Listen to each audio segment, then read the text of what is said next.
Werner and Jetta find the Frenchman's broadcast again and again, always around bedtime, always midway through some increasingly familiar script.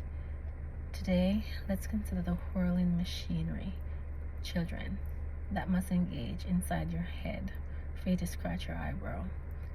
They hear a program about sea creatures, another about the North Pole. Jetta likes one on magnets. Werner's favorite is one about light, eclipses and sundials, auroras and wavelengths. What do we call visible light? We call it color. But the electromagnetic spectrum runs to zero in one direction and infinity in the other. So really, children, mathematically, all of light is invisible. Werner likes to crouch in his dormer and imagine radio waves like mile-long harp strings, bending and vibrating over Zolvarine, flying through forests, through cities, through walls. At midnight, he and Jetta prowl the ionosphere, searching for that lavish, penetrating voice. When they find it, Werner feels as if he has been launched into a different existence, a secret place where great discoveries are possible, where an orphan from a cold town can solve some vital mystery hidden in the physical world. He and his sister mimic the Frenchman's experiments. They make speedboats out of matchsticks and magnets out of sewing needles. Why doesn't he say where he is, Werner? Maybe because he doesn't want us to know. He sounds rich and lonely. I bet he does these broadcasts from a huge mansion, as big as his whole colony, a house with 1,000 rooms and 1,000 servants. Werner smiles. Could be. The voice, the piano again. Perhaps it's Werner's imagination, but each time he hears one of the programs, the quality seems to degrade a bit more. The sound growing fainter, as though the Frenchman broadcasts from a ship that is slowly traveling farther away. As the weeks pass, with Jetta asleep beside him, Werner looks out over into the night sky and restlessness surges through him. Life, it's happening beyond the mills, beyond the gates. Out there, people chase questions of great importance.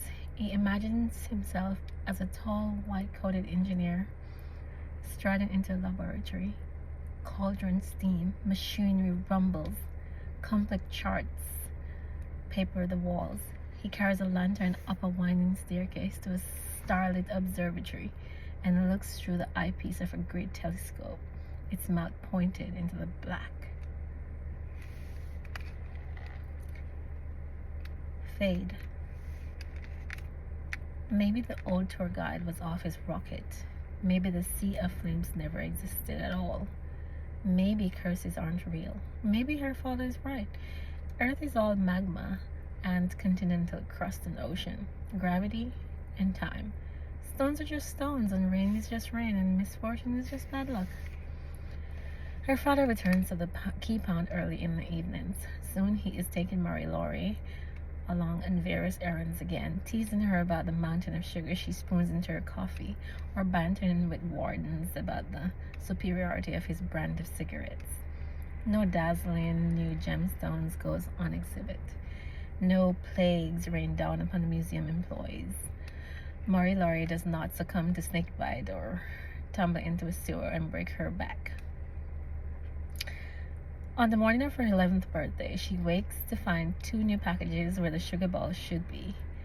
The first is a lacquered wooden cube constructed entirely from sliding panels. It takes 15 steps to open, and she discovers the sequence in under 5 minutes. "Good Christ," says her father, "you're a safecracker." Inside the cube, 2 Barnier bonbons. She unwraps both and puts them in her mouth at the same time.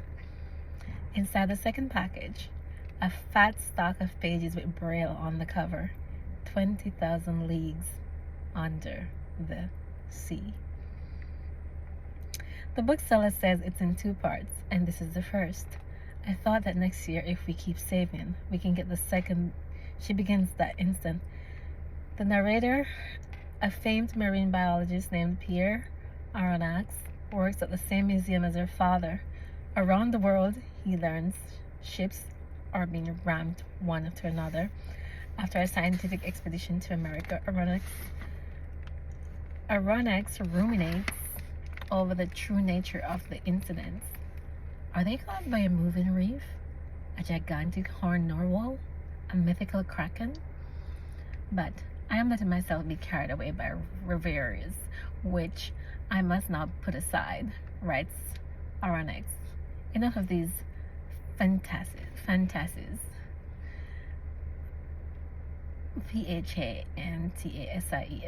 Fantasies. They kind of throw me off for a second. All day, Marie-Laure lies on her stomach and reads logic, reason, pure science. These, Aronnax insists, are the proper ways to pursue mystery, not fables and fairy tales. Her fingers walk the tightropes of sentences. In her imagination, she walks the decks of the speedy 2-funneled frigate called the Abraham Lincoln. She watches New York City recede. The forts of the New Jersey salute her departure with cannons. Channel markers bob in the swells. A light ship with twin beacons glides past as America recedes. Ahead wait the great glittering prairies of the Atlantic.